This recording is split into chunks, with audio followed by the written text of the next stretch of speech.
Oh, everybody, what should we call this one? Woohoo! Call it Wireless Power Corrupts Wirelessly? I need to read the paper. Oh my gosh. But no, but that works on so many levels. Like it works on the So Snowden weird level. because I had just said, like, a couple hours ago, absolute power corrupts absolutely. And I'm like, what? How is that now in the showbot? It's so weird the way the world works sometimes. If there's no objections, I'm just going to go with that. Go with it. Speaks to me. Well, can we at least give some shout-outs to some of the other ones? Because she drives me safely, of course. And I'll report myself. Or PayPast. That's pretty good. She drives me safely, and I'll report myself. Wow, Dark Redeemer's on fire today. Yeah. Skype without Skype. Don't shake the Snowden globe. It leaks. Okay. You know what? Actually, when you read the first Glenn Greenwald headline, my initial thought was, okay, how was he able to exercise that much restraint in that the headline was about Verizon collecting phone records, and the headline was not because he had just received all of this data, and Glenn Greenwald didn't go, OMG, WTF, BBQ. Like, yeah. How did that not happen? Seriously, it is stunning to me because I remember when that was posted, my honest to goodness gut reaction to seeing that headline in my feeds was, yeah, we knew that. Yeah, like why is this a big revelation? Because I hadn't read it yet, so I didn't realize the extent he was describing, and it just seemed like, oh, I don't know, Verizon, working with the government, of course. People have been alleging that for years, and it wasn't until you dug into it that you're like, oh, wait a minute, he's got papers. This isn't just a source saying. Like, he's got seriously buried backup. the lead. Yeah, I remember some of my friends' gut reactions being like, well, good thing I'm on Sprint. I'm like, totally missing the boat. Right. Well, ever since was it the VChip was being kicked around? You're talking about the VChip for televisions, which would prevent children from watching anything over PG-13 or whatever? There was controversy that it was doing other things too, or would be. And so I don't know. I've always been of the belief that it was always a case of not if, it's just whether or not you would be caught doing something that they might think you were not supposed to be doing. I don't know. I've always just exercised extreme caution on doing anything over any sort of telecommunications network. Well, if your job is to sell ice cream, you're going to try to sell ice cream at every opportunity. And if your job is to foster a surveillance state, you're going to try to foster a surveillance state at every opportunity. I haven't heard anything about the VChip and that, but no. I'm saying that for me, ever since that, I've just always been under the belief that that's always been the case. I'm not saying it's right or I agree with it, but when I heard about all that, I wasn't shocked nor surprised. Nor was I surprised when they revealed PRISM and the rest of it. I know how intelligence works. It's not new in American history, and it will not go away, and it will probably be with us for as long as there is a nation state. It's just it's just sad that there's not a direct. Hey, Jennie. I kept trying to talk and have a conversation with you guys. And you weren't responding, and I felt like the baseball player who hit his first home run. And then I realized my mixer wasn't on. Or maybe you felt like the TV that we all yelled at last night during the sports ball, and the TV couldn't yell anything back. I felt bad for the TV. I mean, Darren, it's one reason why I still use cash. I very rarely use my credit card except. I clear my cash all the time, man. If I don't, whew. I was amazed at the number of people who just swipe not even like their debit card for like an ice cream. It's like, no, I got $5 and quarters. I'll pay with that. Awesome. Can we get a round of applause for Lynn Peralta's artistic really talent? So good. Thank you. It was really, I wanted to do something like that. It was pretty cool. There's someone not very happy about it in Well, that's okay. No, and that's what makes it good. Is it makes a statement, and if you don't agree with the statement that it's making, then yeah, you're gonna be upset by it. That's the sign of good artwork. That doesn't mean that person is wrong to be upset either. It's just, you haven't made something mushy. You made something that has a perspective to it. Well, you can. How did you get all the ones and zeros in there? I actually typed them. them. So those are the background, but I actually downloaded them. I downloaded them. No, I mean, missed opportunity. ASCII to ASCII it'd be great if all those binary. ones and zeros said something. I know. Oh, you know what? You can only do so much in half an hour. Yeah. There's so much I wanted to do, but it was pretty cool. Why can't you bend space and time to? You guys watch the Snowden documentary, by the way? I have not. It's pretty interesting. Watching it, you're kind of wondering, like, why is this guy doing what he's doing? And then you just sort of like, there's like this distrust of him. But then, like, when why would you just leave your family and or you're not even didn't have a family? Well, yeah, I guess his parents and stuff like that. He wasn't married. Why would you do something like that? And then you watch the rest of it, and you're like, okay, I get this guy. It's pretty amazing. It's a really great documentary. I watched it. The keeping a copy of the Constitution on his desk. Yeah. I was kind of amazed that, actually I'm not amazed, but I would say disappointed that immediately the story became about the man. And I applaud him for really keeping silent for a long time. Mm-hmm. Yeah. Trying to. I mean, I know he does a lot of appearances and stuff now, which is well, good, but that goes back to what we can grasp in any given story, and really, when you're talking about trying to make this very complicated issue understandable to a lot of people, it's hard. It's a hard thing to say, and to make those. And the one thing I would disagree with you, Darren, is that I think those mainstream people are important. It can't just be some technorati that's now more aware and everything's great. Like, it has to be everyone. Everyone has to be aware of these security issues. And so I would say that the media's one thing is that they always focus on personal story over complex, because that's what you can get in a minute and 50, right, of a news piece. So that would be why that happened, I would imagine. And also, he's like a compelling-looking guy. He's got what is it? Adam Curry calls it brand Snowden glasses. Not to start that debate, but I would say back to you, Jenny, that yes, it's not just the tech elite, the developers that are creating this stuff. The mainstream is important too, and I didn't want to make it seem like I was putting them down. What I feel though is that everyone needs that choice. And it seems to be the tech developers that are giving us that. And I don't want to force encryption down anybody's throat any more than, I want to force plain text passwords on anyone. Yeah. Going back to the whole, Snowden, the keep pointing the finger at Snowden thing, and that initial reaction to, paint this picture about the guy and the glasses and all of those things into that brand, I think that says a lot about humanity and our need to blame. I don't know if blame is the right word, but attribute. I mean, here we are in the story with the massive U.S. government hack, and all of the headlines are China this, China that. And it seems like whenever there's a hack or something like that, immediately the first thing that people inherently want to know is, who do we blame, right? So I'm just giving credit to Snowden to acknowledging that and trying and doing as best as he could to just disappear from that conversation. Right, because you could very reasonably not like anything about Edward Snowden or how he went about this, and yet at the same time realize that this is a good conversation to have. And I think Snowden realized that and didn't want to become essentially a political football where you either liked or didn't like him, and therefore that decided how you felt about surveillance. Because he knew that people would think that he did the wrong thing, and no amount of discussion was going to change their minds. But he wanted them to see anyway that even if they thought he went about it the wrong way, that there was an important issue for them to discuss.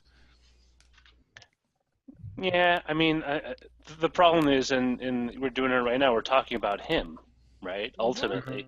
And it's I mean, that's how much, You know, it's Damn you and your logic, Roger Chang. Well, no, well, no, it's easy to I'm, gravitate to people. It's hard to gravitate to a nameless gotta- organization or Well, right. You got faceless to put a organization face like the to it. NSA. It's easier to put a face to something. the Right, problem like- is fundamentally a majority of people don't understand what the consequences are. They don't have a firsthand appreciation of what it means, right? And so, I mean, it was one reason why the environmental movement went through such a radical change, is because a lot of people are like, well, so what if I dump plastic in the trash can and it floats out in the ocean and kills a turtle? It's like they don't see the effect. It's not impressed upon them. Right. And so, Well- I mean, what ends up happening is there's a lot of people that talk, but they talk at a level that most people don't care to understand, because it's not something they deal with on a day-to-day basis. So for them, it's as esoteric as talking about an outbreak of a virus in West Africa, or the collapse of an Eastern Europe country's economy. It just doesn't apply to them, or they don't see it applying to them. And I think part of the conversation needs to be, I think, a less kind of a rhetorical that's been going on, and more of a, I know, Darren, you want to jump in and beat me over the head. No, I don't.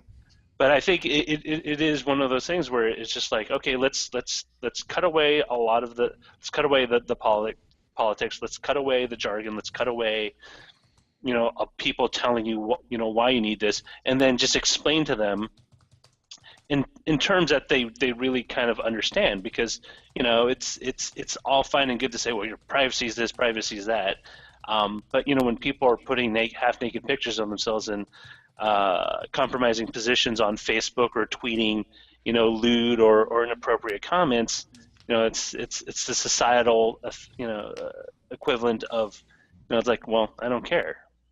Yeah. Cue John Oliver. So, Oh, sorry. Roger, as an example, if you were peeking in my window, I would really take offense to that. If you were Again. always right outside my window, peeking in on me, I personally wouldn't. And yet, that's exactly what it feels like. No, with the NSA, and you can't change that feeling. I totally understand what you're saying. Believe me, I'm on your side. Oh, And no, what I'm saying is, I'm not arguing with you either. I'm just saying, with the apparatus, there is that it does not have that face where you're that's the guy peeking in my window. Well, you don't have the face, but you don't have the feeling, because it's not over your shoulder in the way you. I mean, we're social beings, and we respond to social cues when we're around, not just other people, but other living things, because that's how we'd evolved.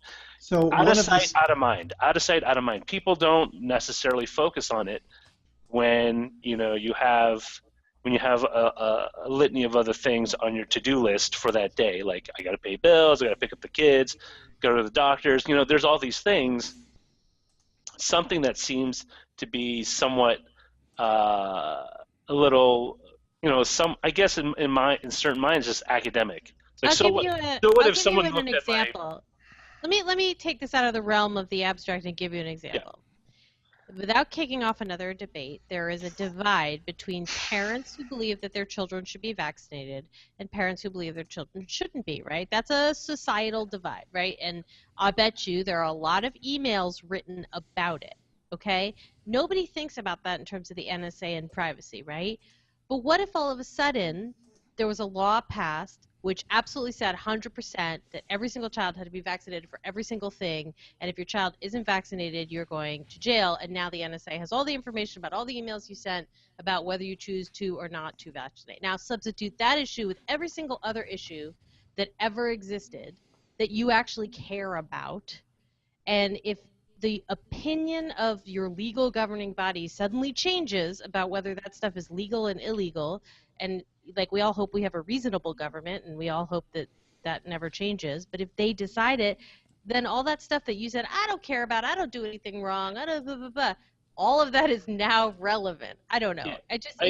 But my argument is, I think that's actually a politically charged example for a lot of reasons, but I get where you're going, and this is probably no better than your example, but I'm going to trot it out there anyway just to see. All right, here's my show pony for you to take shots at.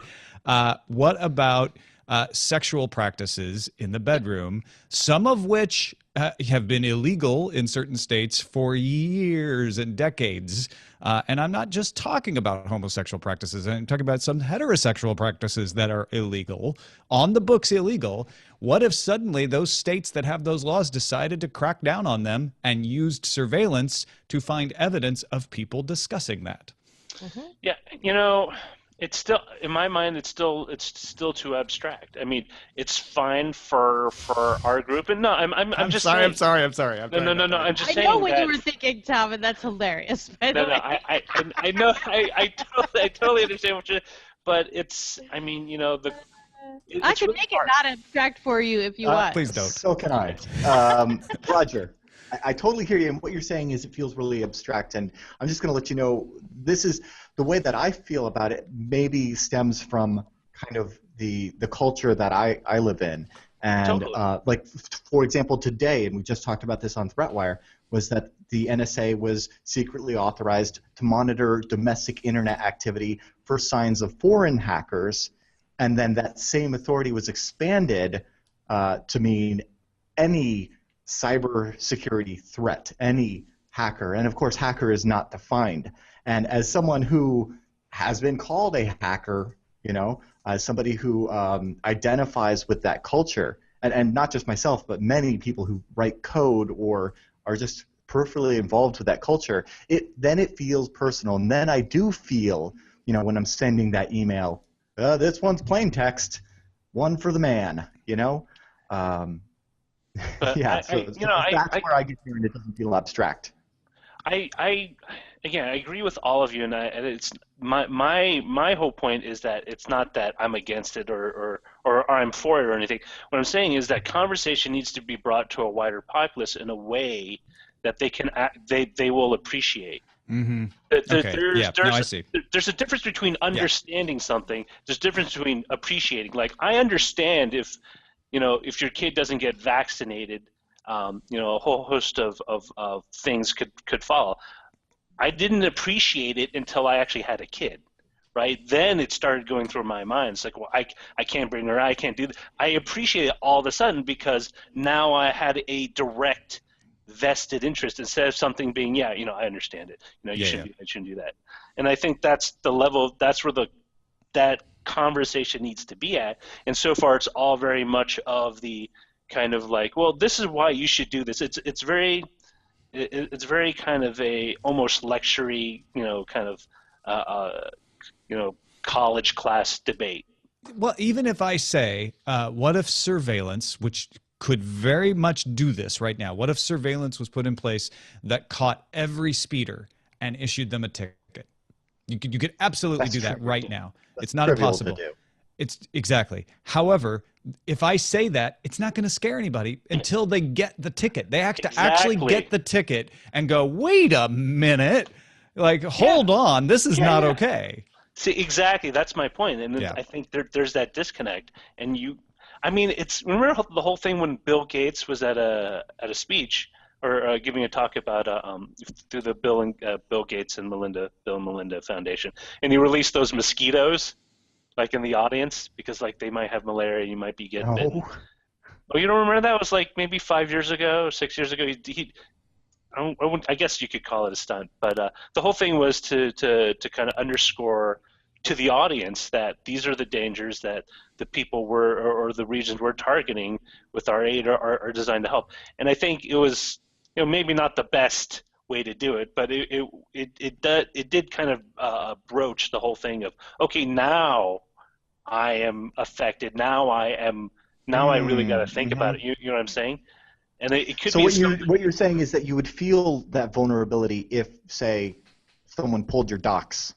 Yeah, or if someone said, like something where like, oh, I see you owe blah blah blah such amount of money, or something like that, where it's like, hey, you know what? I know you sped on this day. I know you paid for gas with your credit card over here, so I can pretty much guarantee that you ended up at the Home Depot here to buy that particular piece of furniture. And people don't necessarily put two and two together until you kind of string it all together for them. And it may not have to be on an individual basis, but it does need to be on a level that's like, holy crap, that's scary. Are we keeping Len from spaghetti? Oh, I'm sorry. Yes. Oh no, I was doing some work actually. I was having such a good conversation. I didn't want to. I noticed Len was still here, and I know it's Friday, and I just wanted to make sure because. No, actually, you know what? It's not. I don't want your children to starve. No, actually, they're fine. There's so many people gone and left. There's only a few people, so we'll probably get something out tonight. So. All right, just checking. Yeah, I'm but I will go now. You. That is my cue, though. I will go. I'm not making you. Now I feel bad like I'm making you. No, it's all right. No, that's fine. I have to finish up the day. We're surveilling you anyway. It's fine. You go ahead and leave. We'll still surveil. No. It's the other way around. You see, Len is silently participating in the hangout, practicing his right to surveillance. Yes, right. Lynn Peralta, paging Lynn Yeah. Peralta. I think I'm going to teach you in class next week. I'm sorry. I think I'm going to teach you in class next week. Ooh, I'm gonna get taught. Yeah. All right. teach Well, about you. what exactly does that mean? How does it feel to be curriculum? Yeah, you might end up being curriculum next week. I think the idea of reaching out and engaging with a community through other means than just podcasting, that it can be visual arts too. So that you may come up in great. class. Well, if you get an email from me asking you for like your entire life history, that's why. Let me know. Right. Also, I was sort of reading about this is not bad news for the Cavs. The Kyrie Irving has a fractured kneecap, out for 3 to 4 months. So very upsetting. So. Thank you, Len. Len Peralta with sports. Thank you. All right. I will see you guys next week. It looks like I'll probably be giving Eileen some candy after probably at the end of next week. Wait, did she specify like the candy you have to give her? I think we're doing Ghirardelli versus Mally's chocolates here. So she's probably going to get a nice little. Well, I'm going to cheer for her. I guess I'm going to cheer for Golden State because I want the Malleys. We can get Ghirardelli anytime. It's really good. I'll put together a nice little package for you guys. So. Awesome. Well, who knows? You know what? I shouldn't talk like that, but it's going to be harder to win without Kyrie Irving. So anyway, that's Len with the sports. Now the weather. It's warm in the studio right now. So come on down. Sunny and 75. Everywhere it's going to be hot. Okay. It's going to be a hot time. All right, guys. Thank you so much. Thanks, we'll Len. talk to you soon. All right. Bye-bye. And now the traffic report. California is reporting a 0 index, but we think it's a sensor indication because otherwise across California on LandSmart, GTI Net, and Canada, even up in Edmonton, all in the green above 90. We've got some zeros along the way over on the East Coast in Ohio, Pennsylvania, and Virginia. But again, we think those are just sensor errors. We're getting mostly 100s all the way through Wisconsin, Texas, Utah, and New York City. So generally, things looking good. An overall rating of 96 in North America. Back to you, Darren. Thanks, Tom. We're getting about a 16 to 18 millisecond delays with 53 time to lives pinging 8.8.8.8, which is pretty good throughput for the Wi-Fi. It's 802.11g. So all clear here. Trace routes are reporting no backups at the balancer, and we're able to get out of sfba.comcast.net in 8 or 9 hops before hitting the iBone and down the coast.